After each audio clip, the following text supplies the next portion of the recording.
All right. We're alive. We're alive in Christ, and we're really alive. We're not alive in Christ, we're just dead. Those who put their hand to the plow and look back aren't fit for the kingdom of heaven.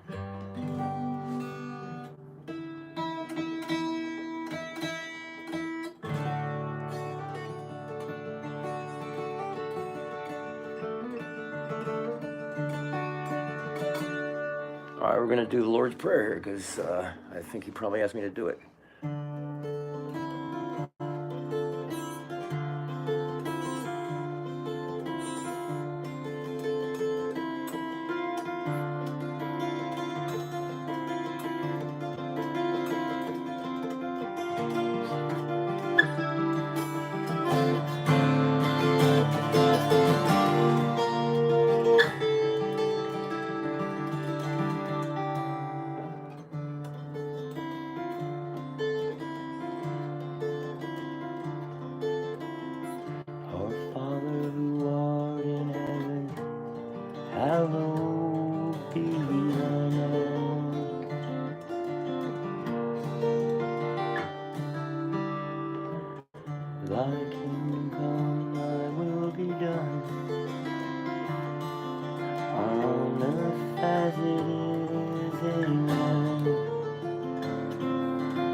Give us this day our daily bread.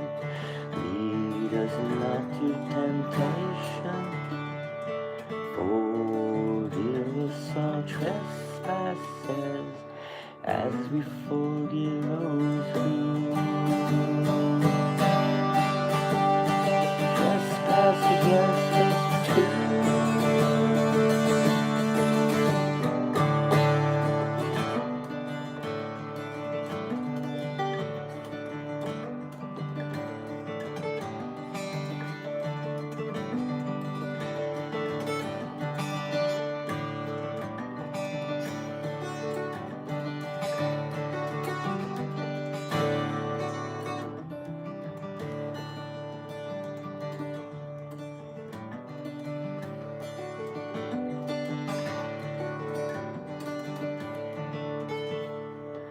Deliver us not to judgment, save us from the evil one.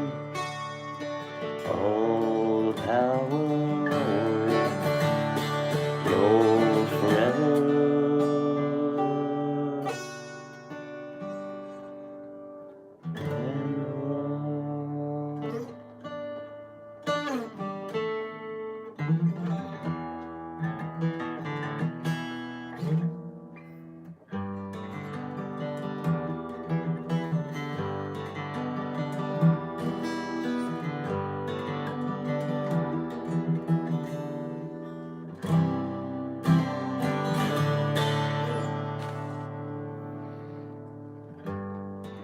In the morning, through the window,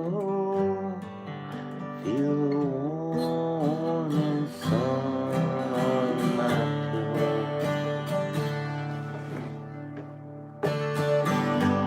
Never going back again.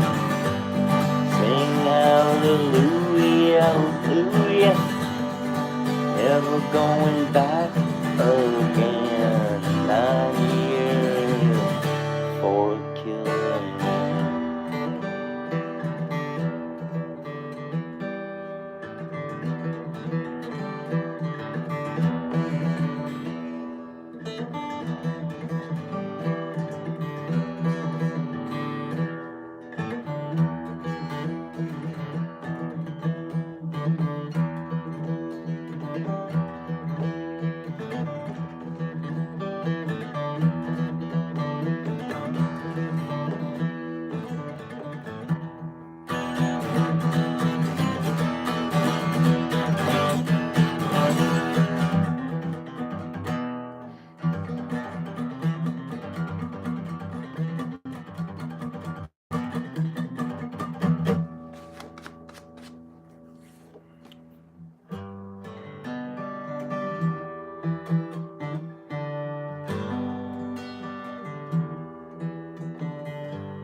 all my strength and loving God only.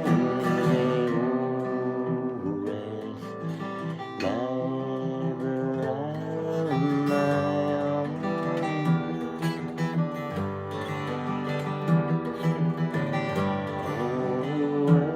wages of sin, they're like sewers, can rescind.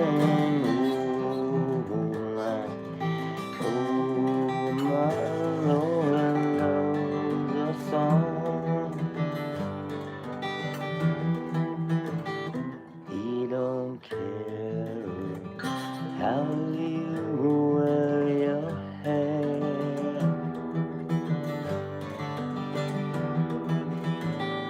Jesus is mercy only.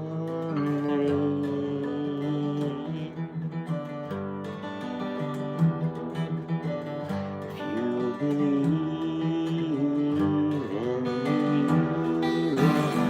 then you know that there better be a person who you say you love. Well, that was all extemporaneous. I'm not supposed to have words. When I play them, you could put your own words to them. You don't need to use mine. I use different ones every time, except for the Lord's Prayer. I pretty much keep that the same. But what happened today?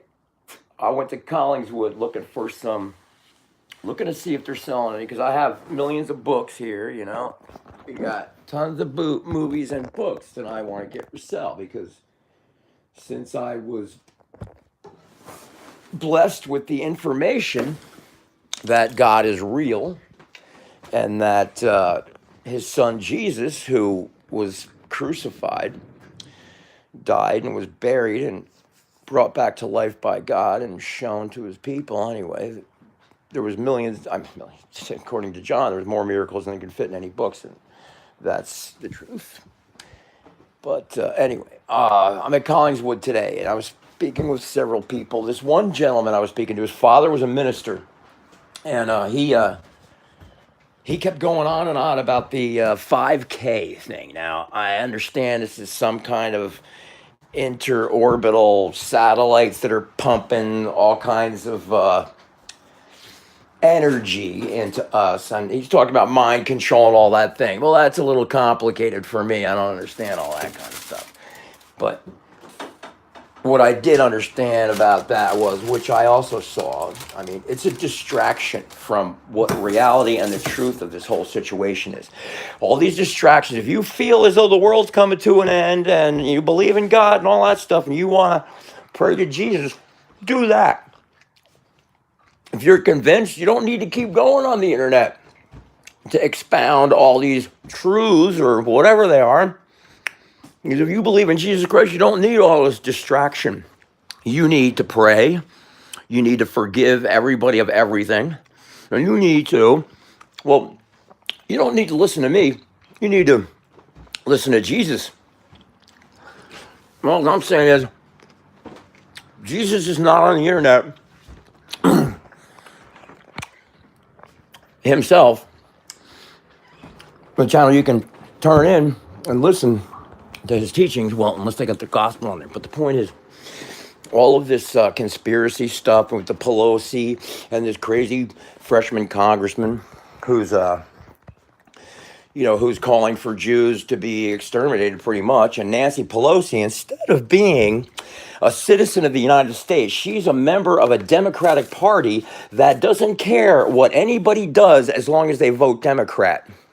You could be a child molester, you can hate Jews, you could do anything you want as long as you vote Democrat.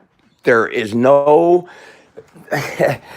crime too significant that they won't forgive you of. Now, that's a Christian attitude. I got to tell you, that's a real Christian attitude. The problem is they're not using it for benevolence. They're not doing anybody any favors except themselves. If you invite the devil in to enhance your voting block, then the voting block that's I don't need to go through this elucidated, do I? I mean, do you catch what I'm saying? All that crap on the internet is exactly that. It's crap. If you believe Christ is coming soon, then get in the Bible. And, the point is you've got a conscience. Your conscience will tell you what to do. But I can tell you that, I go on the internet so that I can bombard them with comments. That's what I do. I go to these sites and I bombard them with both sides now, I mean, because they're both liars, they all are, Buchanan said they're two wings of the same bird of prey. When I heard that, it struck home. He said a lot of other things too, which are all true. And he wasn't saying they were evil or any other way. He was just saying this is the way they are, and he was telling the truth. One of the few men who did. You gotta understand, we're all failures. We really are. We're all sinners. There is nobody good, not no one but God. We're all sinners. But God bless the sincerity to want to do right. God bless that. And God has cursed the alternative, which is we don't care what you do as long as you're with us. That's bad. Because you're going to end up advocating hate, which is what Mrs. Pelosi is doing, because she claims that this freshman congresswoman from Missouri, of all places, can you believe it, who's a Muslim or whatever, whatever they call them, she is not, the typical Muslim thing is they hate Jews, and she is spewing hatred of Jews. And even people who are anti-Semites wouldn't stand for it, The woman's a Somali, and was living in a tent. She got rescued by us, I guess, and she was allowed to come here and went to school. What you should really be afraid of is what they're teaching in the schools, because this woman is spewing anti-Semitism. What happened to all the Jewish teachers? I don't know, but she's spewing anti-Semitism. Anybody that has anything to do with Jews is just in it for the money. It's just ridiculous. What it incurred was this woman, a Jewish woman, had to get up and defend herself. Had been in the Navy for 20 years along with her husband. She had to get up and defend herself. I resent the fact that this woman is calling us all skunks and all this. And I resent it too. Especially when I look at this woman, I don't see an American. I see an anarchist. And you people got to understand too that the Trojan horse has already been brought into the United States. The Trojan horse is here. You see, nobody even understands the story of the Trojan horse. The story of the Trojan horse is real simple. They had the Trojan horse out there. Do you think the Trojans are stupid? They knew there was some kind of hanky-panky stuff going on. They weren't going to drag the horse into their place. It was built outside. They were going to leave it there. But a man came along, an evil son of a bum, and he talked the people of the town. He gave them some cockamamie story about something. I don't even remember I remember the gist of it, but it's not even important. With his lies, he deluded them into believing that they needed to bring that horse into town. Of course they did, and that was the end of Troy. Now, we've brought the Trojan horse in. We had somebody talk us into accepting. Of course, I don't remember anybody asking me, but I wouldn't have. But they did. England, they never cease to amaze me. They really don't.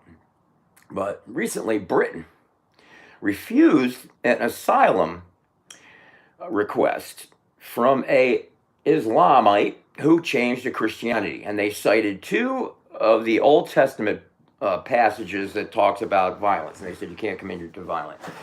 I don't know what his lawyer was doing, but they should have said, well, Christians go by the New Testament. That's the new covenant. That's what we believe, which teaches peace and love and everything else. If somebody slaps you, turn the hand on the other cheek. Well, I don't see anybody behaving that way. The two people I ran into at Collingswood, there's two older people, right? Man, I got them so mad. It wasn't even funny. I mean, it's not fun. Whatever. I'm searching for the truth. I'm exploring. I'm trying to find. Anyway, I'm talking to these older people. They're probably 70 years old. And let me tell you something. There's nothing wrong. Old people are very valiant and good people. Recently, I hate telling the story. I don't because I think it's exploiting, but I got to tell the story because it's Jesus, and I got to tell it because it's love and it's heroism and it's all that. A friend of mine who's in the Marines was in the Marine, ex-Marine. He's a beautiful person. He really is. He's a righteous guy, and he dedicates all his time and energy into running a church, part of a church, the stores and whatever. He also handles the distribution of pet foods and stuff like that. Anyway, he's a really good guy, and what was I saying? He was. He has a couple of old people living in the front, and he came home one night and the house was on fire. The front house was on fire, and the fire department was pulling in at the same time. And from what I understand, the fire department was dragging their feet, like trying to get up a plan. They're not going to run into a house and risk their lives at all. It's not happening. That's not how it works. So they were going to go in the house, but they needed a plan. My friend already had a plan. he took the and this is what these things are good for. The big potted, the pots that hold plants in the back by sliding glass doors and stuff. Well, here's what they're used for. When you have a fire in your house, you take one of them and throw it through the glass window, but stand back because there's going to be a sheet of flame shooting out looking for you. And that's exactly what happened here. He threw one of those pots through the window, and he said the flame shot out 20 feet. All right. He ran into the house to try to find them. He knew where they were. I mean, they were trying to get a plan, the fire department, and this guy knew. He went in the house, but he didn't make it out. He almost didn't make it out. He got burnt up a little bit, I guess. And so he came out and put himself out, I guess, and didn't make it to the people. But finally, after all this confusion and them calling the police in to stop my friend from hell, whatever, he ended up going in with the fire department, which is completely illegal, but so is being a coward. Well, no, being a coward is not illegal. It's just not right. Anyway, I'm not saying anybody was being a coward. Nobody was. These guys are just being safe. My friend was being the typical hero that he is. He's just natural born hero. He can't help it. He just does it. Because he's got no fear. Because he has accepted Jesus Christ as his personal savior. So he has no fear. Like any of us should not have any fear whatsoever of anything if we have Jesus. But he went in the house with the fire department. He found the old man had covered, they had made it from the bedroom to the stairs. It was impossible to see anything. I mean, the smoke was everywhere. It was hot in there. It was hell. Anyway, they come in and they find the old man has covered his wife with his body. Oh, how beautiful. He was dead when they dragged him outside. And I hate to mention it, but it just adds reality to the story at how his body was smoking. They laid him on the cold ground. And, they pronounced him dead without even checking him. They just said he is dead. Well, they didn't really know if he was dead or not. The woman wasn't dead. She died 4 hours later in the hospital. It's the most miserable way to go, being burned. But with Jesus, I'm sure they didn't suffer. Anyway, I just wanted to show you that old men and old people have heroin. Look, I mean, the man covered his wife's body with his own, and he gave up his life for his wife. And that's the way things are supposed to work. Not all complicated confusion, whatever. But people are entitled to do whatever they want. But they're also entitled to the truth. Now, evolution is a lie. So people have been lied to for a long time. So it's hard for me to demarcate what's legal and what's not. What's righteous and what's not. It's like when the apostles were ordered not to go out and preach again after they had been arrested and whatever. They had been ordered not to go out and preach again. And after they had gone out and preached, of course, they were brought back in. We told you not, wait, who are we supposed to listen to, you or God? Who's got my soul in the palm of their hands? You or God? Now, the old people at Collingswood were talking about the mark of the beast. That's all they were interested in, is the mark of the beast. If you get the mark, you're done. You're going to hell. I couldn't. It just seemed preposterous and ridiculous to me. If you get the mark of the beast, you're going to hell. And I said, so you're telling me, this gentleman, let's call him Art. I don't think that's his name. I didn't even ask his name. Art, because he looked like one. Then it's sort of a work of art. The whole thing is a work of art. Anyway, and his wife, who was quiet, she didn't say much, but she smiled. And he smiled at first, but then he got a little ornery. When I kept asking him about this, I said, the mark of the beast. I said, getting the mark of the beast does not make you unchristian. I said, if they force it on you, let's say you're standing before the beast, and he says, if you don't get this mark, I'm going to kill your wife right here in front of you. And he's saying, no, you got the mark of the beast, you're gonna go to hell. I'm like, well, you know how Peter denied Christ 3 times? And they knew he was going to do that. Christ knew he was going to do it.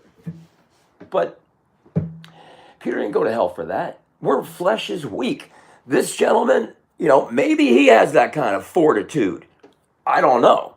But I could see a lot of people who are good Christians and pure in heart not having the stamina or whatever to undergo torture, when they could say, how easy is it? Just give me the mark and let me move on. I believe in Jesus and everything else, but go ahead, mark me if that's what we got to do, and to keep me from being tortured to death, whatever. It doesn't diminish your belief in Christ, the fact that you get something that they're forcing on you under pain of death or pain of killing your wife in front of you. Now, it's just ridiculous to be. And I don't know for sure that you're not going to hell if you don't get the mark, but that's not the issue. The point I'm making here is that you're making too much of a point of it. If this thing is if you're so distracted with this mark of the beast thing, to the point where you're so caught up in it, you're under such an influence that it actually changes the way you think. I mean, it changes the balance of the way things are. You should be content with the fact that with Christ, that you don't have to worry about, as long as you do what your conscience is commanding of you, then you should be clear. If you're going against your conscience and doing stuff that you know is wrong, then you need to address it and fix it. Ask Christ to come in and help you with that particular problem. And he will. And they talk about the gays and everything. What am I supposed to do when I'm attacked by this lustful feeling? What's a guy supposed to do when he is, sees a woman he wants really bad? They don't jump on him and start humping him. You fight it off, whatever. Whatever. You fight it off. You don't go do it. So when, and what I've noticed, I'm not gay. I can't really talk. My son's gay. I know a lot of gay people, but here you go.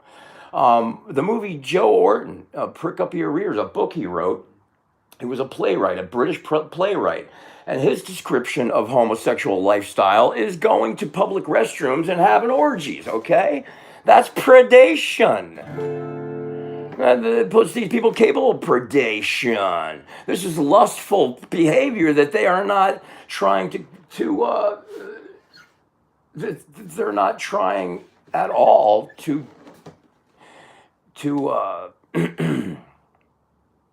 repent. They're not trying. It's the same philosophy as, do anything you want at any time, like Aleister Crowley says. They're not making an attempt to fix their life. I mean, that kind of behavior is dangerous with unhealthiness. I mean, orgies is just letting it all go and rolling the dice and not caring who you hurt or whatever. It's like Pascal and the other guy with all the young men that they had seduced. The one person turns to the other and says, did we love any of these guys? No, they didn't love any of them. Of course, they knew they didn't love any of them. And the one of them, I think, went down and poured his heart out to Christ and asked for help. Now, he was probably saved at the last minute there. But you've got to recognize that you can cause somebody to commit suicide just by saying the wrong thing to them if they're right at the edge. And you might even be a stranger. Just a look you might give somebody from a car could cause a fatality. You don't know. You don't know what happens. So all kinds of hatred types behavior are bad because you're causing harm to other people somehow, somewhere. You know how intricate lives are. And Mark of the beast stuff, it's stupid distraction. The devil probably made that up, the mark of the beast. Well, you're gonna walk around with 666 on your head. God's already laid it out in the Bible. People are like, oh, he doesn't tell you what time. Read the Bible, he tells you when it's all gonna happen. The 153 fish, check out the number 153. It's a wild number. Why shouldn't it be?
Out of tune. Well, I just bought these strings like a week ago. I don't think they've been on a week yet. And the other strings I had was only one string I had a problem. This one I got like three.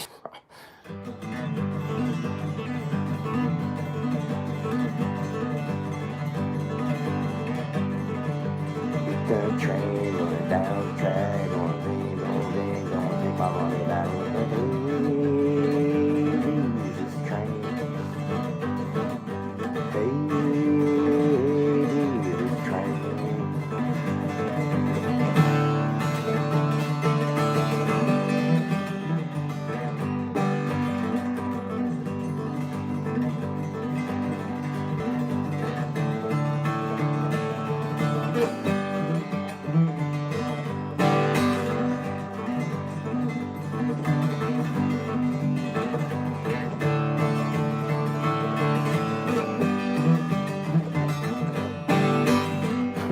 That's funny.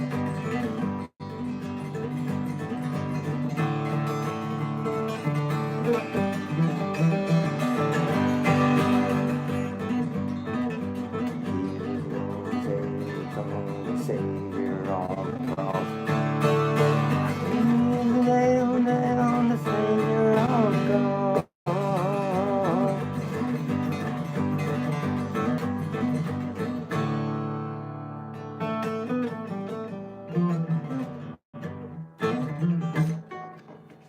That's one that God gave me the other day, yesterday or 2 days ago, maybe.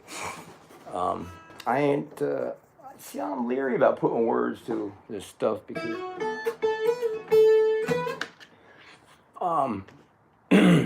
you know, I should put the Psalms behind it. The words, God already wrote them. I can't do much better than that. Can't do any better than that.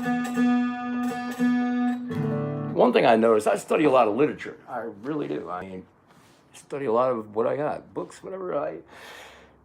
Somebody was asking me questions that they had on a current GED literature section, and they're talking about authors I've never heard of. Never.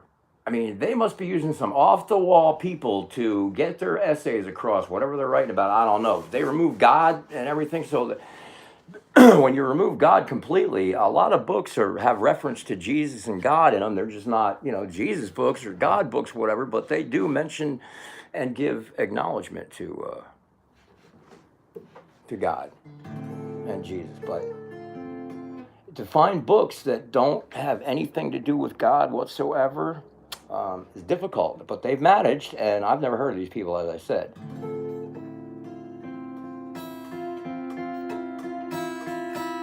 I always thought you'd be safe with Pulitzer Prize winners and Nobel Prize winners, all right? but these guys ain't. I don't know who they are or where they come from. There are probably the few people left on the world who believe in evolution. There's got to be a couple left. The rest of them are just liars. In fact, anybody who's teaching school and teaching evolution, shame on them. If they don't know what they're doing, they're destroying kids' lives. They're taking God away from kids is what they're doing. You know what the penalty for that is? Oh, man. It's not, not like channeling anything towards these people. It's just that I don't understand if they do this knowingly, destroying young men. It's not even destroying men's life, but give them the opportunity. Don't jam in their throats and tell them it's a scientific fact. Scientific fact is a really cuckoo kind of lazy term. What does scientific fact mean? It means it's observable. A scientific fact is just something observable, a phenomenon that's observable that you can relate. That's the scientific fact. It's not that science made up the fact. Science didn't do that. Science observed the observation and said, okay, it's true. That makes it a fact. Whether it's scientific fact or not doesn't matter. It's just a fact. Not scientific fact or a legislative fact or a political fact or a philosophical, whatever. It's fact. It's a reality. It exists. It's there. To put a science in front of science is really no different to me than thaumaturgy. Abracadabra. Cabal. And maybe some of that stuff works if you get the right demon. They've had several thousand years to develop their art. Don't think that they're stupid. They can't be. They got to be real smart. And they probably got some deep, dark technology. I'm sure. But whatever they got, it is a joke. It's a ridiculous, preposterous speck of dust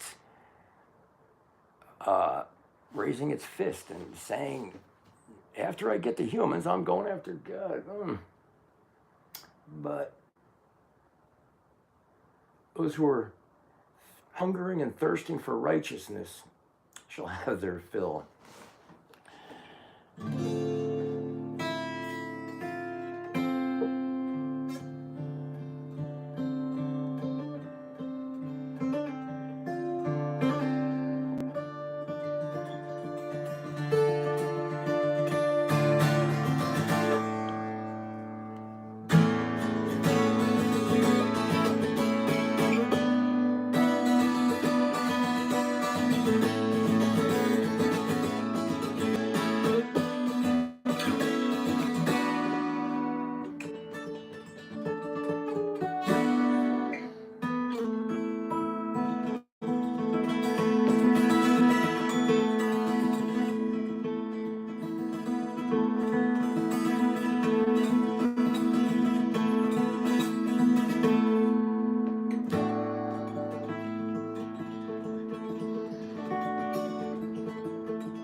got gotta do some stuff. Leave it on 24 hours, but I got things I get to do. Number one is to dig back in the Bible.